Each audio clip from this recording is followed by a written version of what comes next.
Salut tout le monde, bienvenue à cette vidéo sur VeChain. J'ai vu une nouvelle passer ce matin de Cointelegraph. Il parle de VeChain avec l'Australie, la Chine, Mastercard et Alipay. Donc c'est une belle nouvelle, je pense que c'est très bullish à mon opinion. Vous pouvez pouvoir vous faire la vôtre suite à cette petite capsule juste pour vous. Fait qu'on commence ça. Il y a direct. Hello! Bon ben salut gang, j'espère que vous allez bien. Bienvenue dans une petite capsule que je fais pour VeChain. Une nouvelle qui est passée ce matin de Cointelegraph que j'ai trouvé sur Twitter, que j'ai retweeté aussi. Et quand on va ici aux headlines direct, VeChain, Mastercard et Alipay rejoignent le consortium de chaînes d'approvisionnement Australie-Chine. Donc, Alipay, qui n'est pas officiellement, me semble, un partenaire de Ripple, mais qui a des partenaires qui sont avec Ripple, je pense à Trango, je crois. Tranglo, ici, qui est un des partenaires de Alipay, qui fonctionne sur le RippleNet, mais ne veut pas dire nécessairement qu'il utilise le XRP. De toute façon, ici, ce qui est la nouvelle, c'est plus au niveau de VeChain, mais c'est beau de voir qu'il y a peut-être un lien à faire plus tard. Donc, VeChain, Mastercard et Alipay sont parmi les poids lourds soutenant le nouveau conseil de provenance de l'APAC, concentré sur 76 milliards de dollars d'exportation australienne vers la Chine.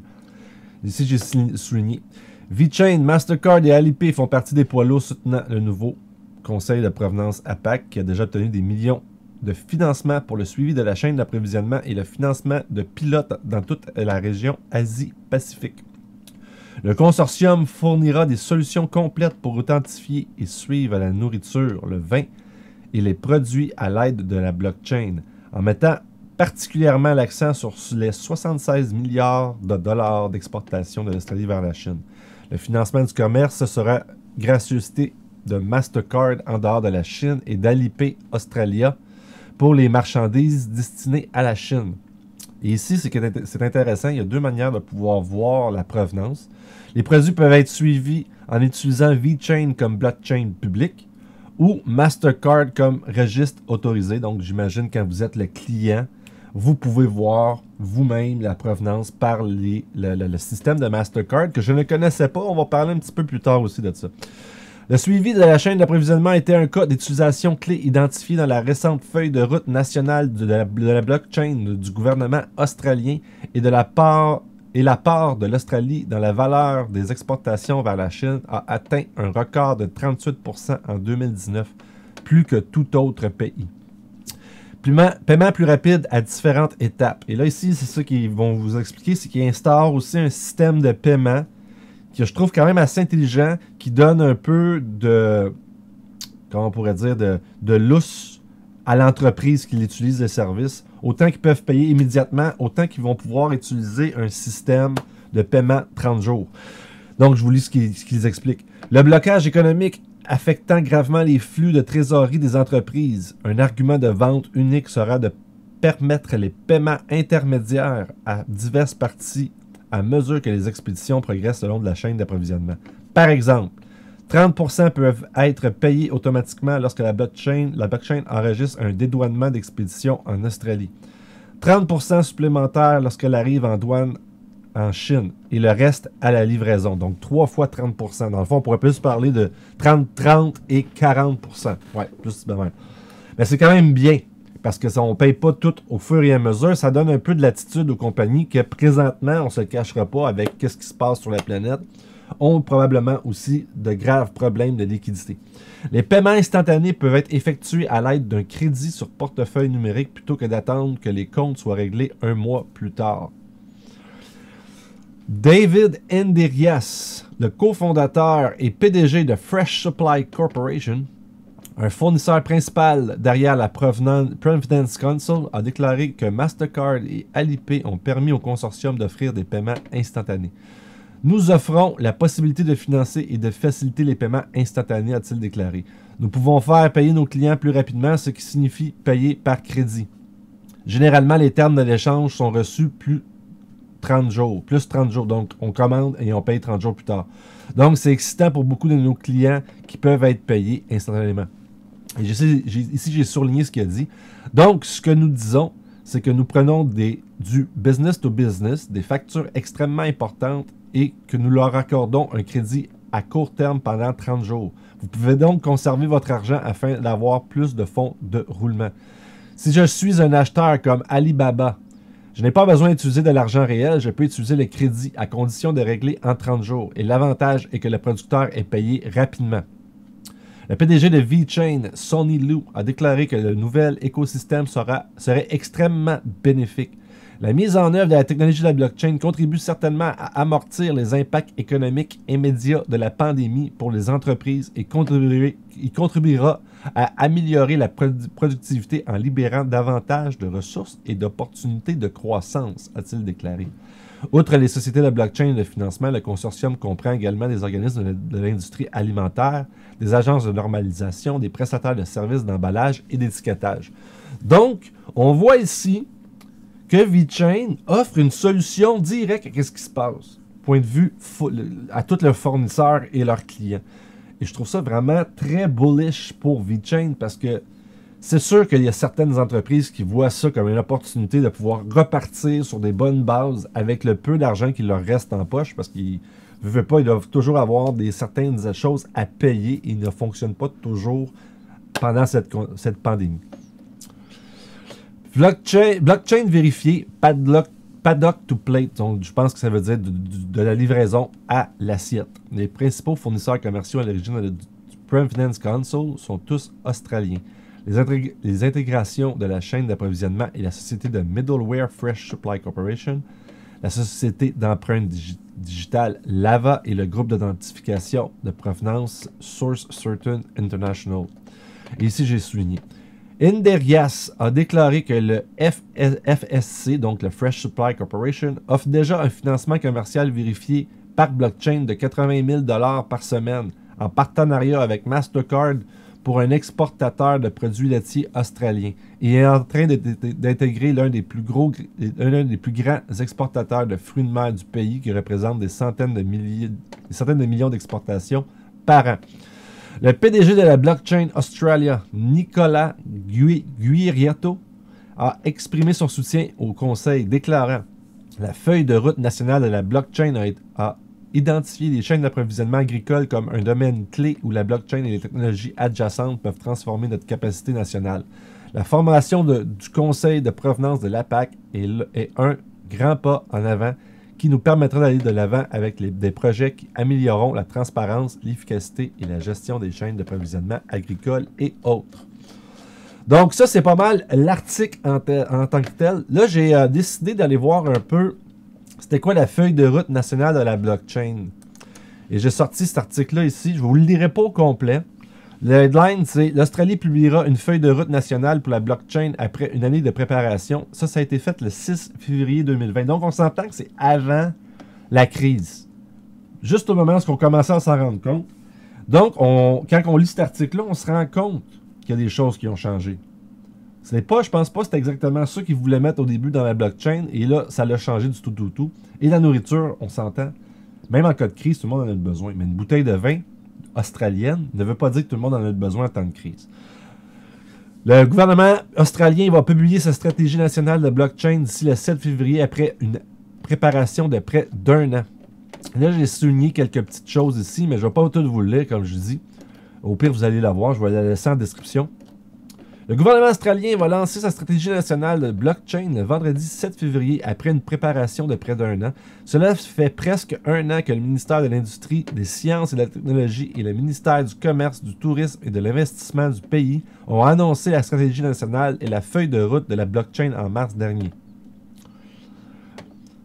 Donc, la nouvelle feuille de route politique vise à faire de l'industrie naissante de la blockchain de l'Australie un leader mondial, faisant de l'industrie vinicole, de la banque et du financement du pays les secteurs prioritaires clés.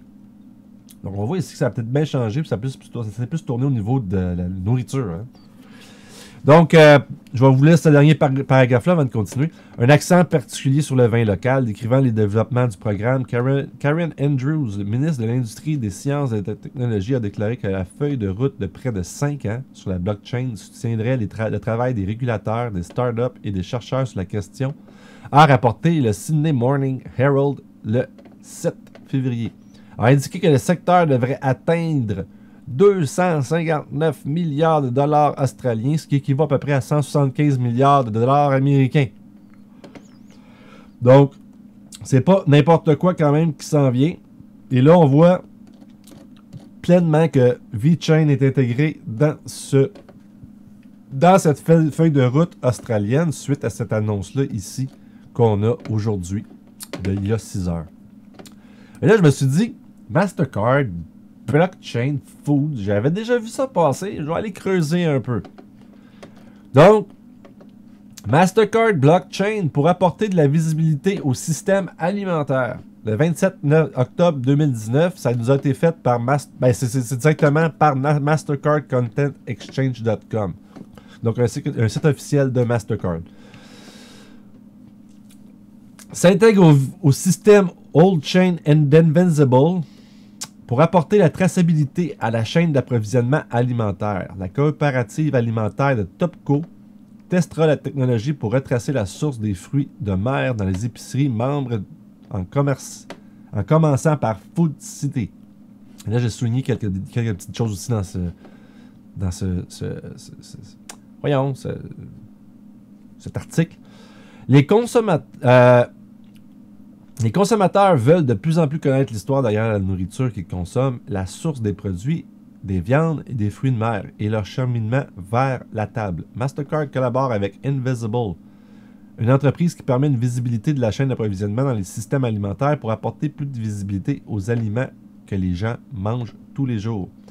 Le système de traçabilité World Chain Invisible sera alimenté par la solution de provenance basée sur la blockchain de Mastercard et utilisée par Topco Associates LLC, une coopérative alimentaire leader aux États-Unis, pour aider les supermarchés de ses membres propriétaires à retracer et mettre en évidence l'origine des fruits de mer. Topco travaille avec ces chaînes d'épicerie membres, à commencer par Food City, pour piloter l'utilisation de la technologie afin d'offrir une meilleure visibilité sur l'approvisionnement éthique de la conformité et la conformité environnementale de la sélection de fruits de mer vendus dans leurs magasins. La première des nombreuses espèces à suivre sera le saumon, la morue et la crevette. Et là, j'ai souligné ici que, je ne savais pas ça, mais avec plus de 100 brevets de blockchain déposés, Mastercard est le numéro 3 mondial des meilleurs innovateurs de blockchain. Donc, on voit que Mastercard est le numéro 3 et on peut faire aussi un sideline avec VeChain, quoi. C'est ce qui n'est pas nécessairement mauvais. Donc, je vais vous laisser encore une fois le lien dans la description si vous voulez aller lire plus sur Mastercard. Mais j'ai été voir un peu ce qui se passait au niveau de Topco. Et dans une de leurs nouvelles, Topco rejoint le réseau blockchain d'IBM Trust Food. Donc, on voit ici qu'il y a beaucoup d'emphase sur l'alimentation. Avec qu'est-ce qui se passe présentement? Il y a des chaînes d'approvisionnement alimentaire qui ont de la misère à fonctionner, qui ont de la misère à livrer. Est-ce que ça va devenir un stimuli par rapport à toutes ces espèces de blockchain-là sur l'alimentation? Donc, je vais vous lire quelques petites phrases que j'ai vues dans ça. Ça a été écrit le 8 octobre 2018 et c'est directement sur le site de Topco.com sur la section Nouvelles. Harmonic, New York et Paris, le 8 octobre 2018. IBM a annoncé aujourd'hui l'adoption croissante de son réseau de chaînes d'approvisionnement alimentaire, IBM Food Trust. Le réseau cloud basé sur la blockchain offre aux détaillants, fournisseurs producteurs et fournisseurs de l'industrie alimentaire participants des données provenant de l'ensemble de l'écosystème alimentaire pour permettre une traçabilité, une transparence et une efficacité accrue. Le réseau est désormais généralement disponible après 18 mois de test. Donc, ils ont en 2018, en octobre 2018, ça faisait déjà 18 mois qu'ils étaient en test. au cours duquel des millions de produits alimentaires individuels ont été suivis par les détaillants et les fournisseurs. L'écosystème des participants au réseau continue de croître et aujourd'hui, le principal détaillant mondial, Carrefour, et ça c'est pour vous, je crois, en France, a annoncé qu'il utiliserait le réseau de chaînes de blocs IBM Food Trust pour renforcer ses actions d'excellence alimentaire. En tant que l'un des principaux détaillants mondiaux avec plus de 12 000 magasins et 33 dans 33 pays, je ne savais pas que c'était à l'extérieur aussi, les magasins Carrefour utiliseront initialement la solution pour mettre en évidence la confiance des consommateurs dans un certain nombre de produits de marque Carrefour. En tant qu'engagement du programme Act for Food du détaillant, la solution devrait s'étendre à toutes les marques Carrefour dans le monde d'ici 2022. Après ça, ici, j'ai souligné quelques autres petites phrases. En plus de Carrefour, les organisations qui rejoignent IBM Food Trust comprennent Topco Associates Cooperative, représentant 49 membres atteignant plus de 15 000 magasins et 65 millions de clients hebdomadaires. Cooperative, appartenant à des détaillants de Wake Fern, représente 50 sociétés membres et 349 magasins, fournisseurs notamment Beef Chain, Denick, Fruit Source, Scholar et Smithfield. Ces nouveaux participants rejoignent un mouvement qui s'accélère chez les détaillants et les fournisseurs. Par exemple, Walmart, l'un des premiers partisans de la technologie de la chaîne de blocs, a récemment annoncé qu'il commencerait à exiger de ses fournisseurs verts feuillus qu'ils capturent les informations numériques sur les événements de traçabilité de bout en bout à l'aide d'IBM Food Trust. Et on sait que ça va aussi être quelque part en Chine un des participants les plus gros pour ce que la Chine veut faire au niveau de la blockchain. Disponible aujourd'hui dans le monde entier, IBM Food Trust fonctionne sur le cloud IBM et offre une sécurité, une fiabilité et une évolutivité de la classe entreprise. Le fondement de la technologie repose sur nul autre que Hyperledger Fabric, un cadre blockchain open source hébergé par la Linux Foundation. Donc, je vous ai parlé de la nouvelle VeChain. Ça ne veut pas dire ce que je vous parle présentement par rapport à Mastercard et IBM, Topco, veut dire que c'est directement relié à VeChain. Mais quand même, on peut voir qu'il y a des bons liens à faire et peut-être qu'éventuellement, on va voir VeChain s'accroître en même temps que ces autres compagnies-là, en partenariat avec ces compagnies-là. Donc, on sait que déjà là, Mastercard et Alipay aident déjà quelque part avec VeChain.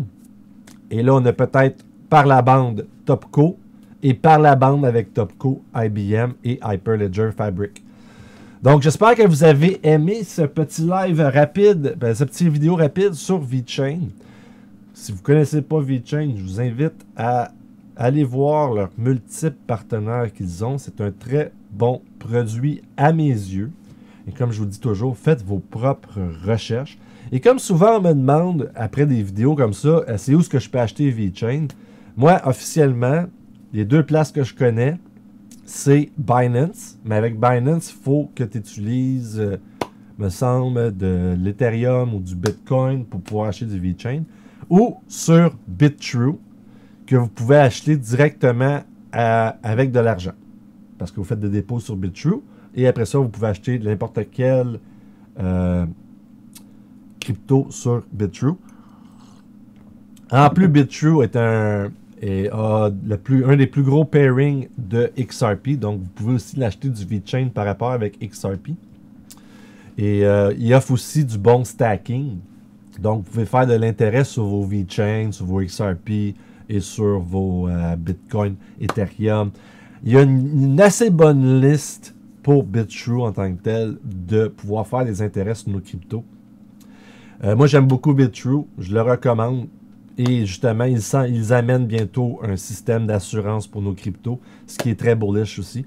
Fait que si jamais vous n'êtes pas inscrit à Binance ou à BitTrue, je vous invite à aller vous abonner si vous voulez, si vous êtes intéressé par VeChain.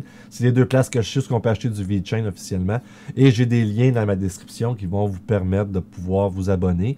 En prenant mon lien, ça vous change rien à votre vie, excepté que moi, de mon côté, ça me donne un petit coup de main, bien sûr. Hein, on ne se le cachera pas. Et ce coup de main-là, dans quelque part, il est gratuit si vous utilisez mon lien. Donc, tant qu'à aller vous inscrire directement sur le site, je vous invite à prendre mon lien. Et comme ça, ben, on arrive à aider tout le monde et faire rouler l'amour. Spread the love. Donc, j'espère que vous avez aimé. Là-dessus, je vous laisse. Merci d'avoir écouté cette petite capsule. J'espère que ça vous a bien plu. Une belle nouvelle pour VeChain. Quelque chose qui est directement tangible avec l'Australie. C'est pas loin de la Chine. Hein? Ça fait quelque part un partenaire parfait pour la Chine. Et on va voir aussi ce qui va se passer au niveau de la Chine, parce que la Chine eux-mêmes ont un partenariat avec VeChain, une des seules blockchains reconnues par le gouvernement chinois. Donc j'espère que vous avez aimé ça. Aimez-vous, et mieux aimer les autres, et les autres aussi mieux vous aimer. C'est ça la vie, c'est pas plus compliqué que ça. Et là-dessus, je vous laisse, je vous en remercie. N'oubliez pas de vous abonner, de liker, de laisser des commentaires, ne vous gênez pas, de la partager, bien sûr. Et là-dessus, je vous laisse. Je vous aime. Ciao!